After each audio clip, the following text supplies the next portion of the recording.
দর্শক, ফিফা কি সত্যিই আর্জেন্টিনাকে হারতে বাধ্য করেছিল, নাকি ইতিহাসের অন্যতম রহস্যময় বিশ্বকাপ ফাইনালে সাক্ষী হয়েছি আমরা? ম্যাচ শেষ হয়ে গেছে, কিন্তু প্রশ্ন শেষ হয়নি। এমিলিয়ানো মার্টিনেজের রহস্যময় মন্তব্য, ডিপ হলের বিস্ফোরক বার্তা, মেসির পরিবারের অনুপস্থিতি, একের পর এক অস্বাভাবিক ইনজুরি, বিতর্কিত সিদ্ধান্ত এবং পুরো টুর্নামেন্টে দুর্দান্ত খেলা, আর্জেন্টিনার ফাইনালে সম্পূর্ণ ভেঙে পড়া। এসব কি শুধুই কাকতালীয়, নাকি পর্দার আড়ালে এমন কিছু ঘটেছিল যা এখনো বিশ্বের চোখের আড়ালে রয়ে গেছে? তা নিয়েই আলোচনা করব আজকের এই ভিডিওতে। শেষ পর্যন্ত ভিডিওটি দেখুন, কারণ ভিডিওতে থাকা কিছু তথ্য হয়তো আপনার মাথাকেই ঘুরিয়ে দিতে পারে। ফিফা বিশ্বকাপের ফাইনাল নিয়ে বিতর্ক যেন কিছুতেই পিছু ছাড়ছে না। এবার সে বিতর্কের আগুনে ঘি ঢেলেছেন এমিলিয়ানো মার্টিনেজ। এই আর্জেন্টাইন গোলরক্ষক বলছেন, যখন সময় পার হয় তখন আপনি বুঝতে পারেন যে ফাইনালের ফলাফলের চেয়েও বড় কিছু একটা রয়েছে। তিনি আরও বলেন যে আর্জেন্টিনার হয়ে খেলতে পারাটা জীবনের সবচেয়ে বড় পাওয়া এবং এই দেশের সম্মানের জন্য তিনি আরও চেষ্টা করবেন। কিন্তু সবার প্রথমে তিনি উল্লেখ করেন যে এই ফলাফলের চেয়েও বড় কিছু আছে। এই কথা থেকে তিনি কি ইঙ্গিত দিলেন তা জানা যায়নি। তবে আর্জেন্টিনার বিভিন্ন বিষয় নিয়ে যেভাবে তোলপাড় চলছে, সেখানে এমিলিয়ানো মার্টিনেজের এমন একটি কথা পুরো ঘটনাকে স্পষ্ট করে দিচ্ছে যে 2026-এর ওয়ার্ল্ড কাপ ফাইনাল ম্যাচের আগে এমন এক ঘটনা ঘটেছে যেটা দলকে হারতে বাধ্য করেছে। আর্জেন্টিনার মতো একটি দল স্পেনের বিরুদ্ধে যা খেলেছে তা অবিশ্বাস্যই ঠেকেছে অনেকের কাছে। অনেক বিশ্লেষকরা বলছেন, ম্যাচের ফলাফল নির্ধারণে কোথাও না কোথাও ফিফা সরাসরি জড়িত থাকতে পারে। কেউ কেউ বলছেন, ফুটবল খেলা বোঝার পর থেকেই আর্জেন্টিনার খেলা দেখে বড় হয়েছি, কিন্তু আজ পর্যন্ত আর্জেন্টিনাকে এমন খেলতে কখনোই দেখিনি। বুকে হাত রেখে বলতে পারি, আমার কাছে মনে হয়েছে খেলার আগে বা তারও আগে কিছু একটা অবশ্যই ঘটেছে, কিন্তু কি ঘটেছে আমরা কেউ তা জানি না। তবে পুরো ম্যাচ জুড়ে সম্ভবত এমন অনেক ঘটনা ঘটেছে যেগুলোকে কেবল কাকতালীয় বলে মেনে নেওয়া অনেকের পক্ষেই কঠিন। সবচেয়ে বেশি প্রশ্নের জন্ম দিয়েছে ম্যাচের বাহিরের কিছু অস্বাভাবিক ঘটনা। পুরো টুর্নামেন্ট জুড়ে মেসির স্ত্রী ও সন্তানদের প্রায় প্রতিটি গুরুত্বপূর্ণ ম্যাচেই গ্যালারিতে দেখা গেলেও সবচেয়ে বড় মঞ্চ ফাইনাল ম্যাচেই তারা সম্পূর্ণ অনুপস্থিত ছিলেন। একইভাবে আর্জেন্টিনার প্রেসিডেন্টেরও ফাইনালে উপস্থিত থাকার ব্যাপারে আলোচনা থাকলেও শেষ পর্যন্ত তাকেও মাঠে দেখা যায়নি। শুধু তাই নয়, পুরো আসরে নিয়মিত গ্যালারিতে উপস্থিত থাকা আর্জেন্টাইন তারকা ও আতলেটিকো মাদ্রিদের প্রধান কোচ ডিয়েগো সিমিওনেকেও ফাইনালের দিন আর দেখা যায়নি। এসব ঘটনার প্রত্যেকটির আলাদা ব্যাখ্যা অবশ্যই থাকতে পারে, কিন্তু যখন সবগুলো ঘটনা একই দিনে একই ম্যাচকে ঘিরে ঘটেছে, তখন স্বাভাবিকভাবেই প্রশ্ন তৈরি হয়, এগুলো কি নিছক কাকতালীয়, নাকি অন্য কোনো কারণ ছিল, নাকি এর পেছনের গল্প অন্য কোনোভাবে সাজানো হয়েছিল? প্রশ্নটা থেকেই যায়। মাঠের ভেতরের ঘটনাগুলো সেই প্রশ্নকে আরো জোরালো করে।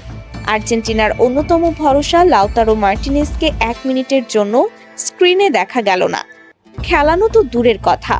এরপর হাফ টাইমে এমিলিয়ানো মার্টিনেজের ডাবল ইয়েলো থেকে লাল কার্ড ম্যাচের গতিপথ সম্পূর্ণ বদলে দেয়।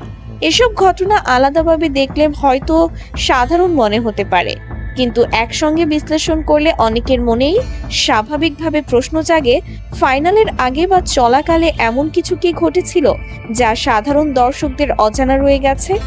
এরপর আসে একের পর এক ইনজুরির ঘটনা। লিসান্ড্রো মার্টিনেজ, যে খেলোয়াড় সাধারণ ম্যাচেও রক্ত পড়া অবস্থায় ব্যান্ডেজ বেঁধে খেলা চালিয়ে যায়, সেই খেলোয়াড়ই কিনা ফাইনালের মতো ম্যাচে প্রতিপক্ষের কোনো স্পর্শ ছাড়াই ইনজুরিতে পড়ে এবং খেলা শুরুর মাত্র 25 মিনিটের মধ্যে মাঠ ত্যাগ করে। একইভাবে ক্রিস্টিয়ানো রোমেরোর ইনজুরিও আর্জেন্টিনার রক্ষণ ভাগকে ভীষণভাবে দুর্বল করে দেয়। এর সঙ্গে স্কালোনির একের পর এক অস্বাভাবিক ও প্রশ্নবিদ্ধ বদলি পুরো ম্যাচের চিত্রকেই যেন আরো রহস্যময় করে তোলে। ম্যাচের পরিসংখ্যানও ছিল বিস্ময়কর। পুরো 90 মিনিটে আর্জেন্টিনার কোনো শট অন টার্গেট ছিল না, এমনকি অতিরিক্ত সময় মিলিয়ে 120 মিনিটেও গোলের শট ছিল মাত্র 2টি। যেখানে স্পেন প্রায় 800টি পাস সম্পন্ন করেছে, সেখানে মেসিদের পাস ছিল 200-রও কম। বিষয়টি সত্যিই অবিশ্বাস্য মনে হচ্ছে, তাই না? আরো অবাক করার মতো বিষয় ছিল প্রায় প্রতিটি বলই সহজেই হারিয়ে ফেলা, আর যেগুলো জিতছিল সেগুলোরও দ্বিতীয় বল যেন নিজেরাই স্পেনের খেলোয়াড়দের পায়ে তুলে দিচ্ছিল। ডি বক্স থেকে বল বের করে মিডফিল্ডে গিয়েই প্রতিপক্ষকে পাস দিয়ে দেওয়ার মতো দৃশ্য বারবার চোখে পড়েছে, যা এই আর্জেন্টিনা দলের সঙ্গে একেবারেই বেমানান। এর বাহিরেও কিছু ঘটনা প্রশ্নের জন্ম দেয়। ক্রিস্টিয়ানো রোমেরো ট্রাম্পের সঙ্গে হাত মেলাননি, আবার ম্যাচ শেষ হওয়ার পরও মেসি, আলভারেজ, রদ্রিগো, ডি পল, লাউতারো মার্টিনেজ, এমিলিয়ানো মার্টিনেজ ও লিসান্দ্রো মার্টিনেজ এদের কেউই এখনো পর্যন্ত আর্জেন্টিনায় ফেরেননি। সবশেষে আসে গোল্ডেন বলের বিষয়টি। রদ্রি কোনোভাবেই এই পুরস্কারের প্রধান দাবিদার ছিলেন না, তাহলে কোন পরিসংখ্যানের ভিত্তিতে তাকে গোল্ডেন বল দেওয়া হলো সেই প্রশ্নের উত্তর আজও আমাদের সবারই অজানা। সবকিছু মিলিয়ে মনে হচ্ছে এখানে কিছু একটা ঘটেছে, যেমনটা অনেকেই 1990 সালের বিশ্বকাপের প্রসঙ্গে আলোচনা করে থাকেন। সে সময় ম্যারাডোনা অভিযোগ করেছিলেন যে তৎকালীন ফিফা সভাপতি জোয়াও হ্যাভেলাঞ্জ তার কাছ থেকে বিশ্বকাপ কেড়ে নিয়েছেন। এই ঘটনাগুলো দেখে সেই পুরনো স্মৃতি ফিরে আসে। পুরো বিশ্বকাপ জুড়ে মেসি ফিফা বয় রিগড এসব আলোচনা ব্যাপকভাবে ছড়িয়ে পড়েছিল।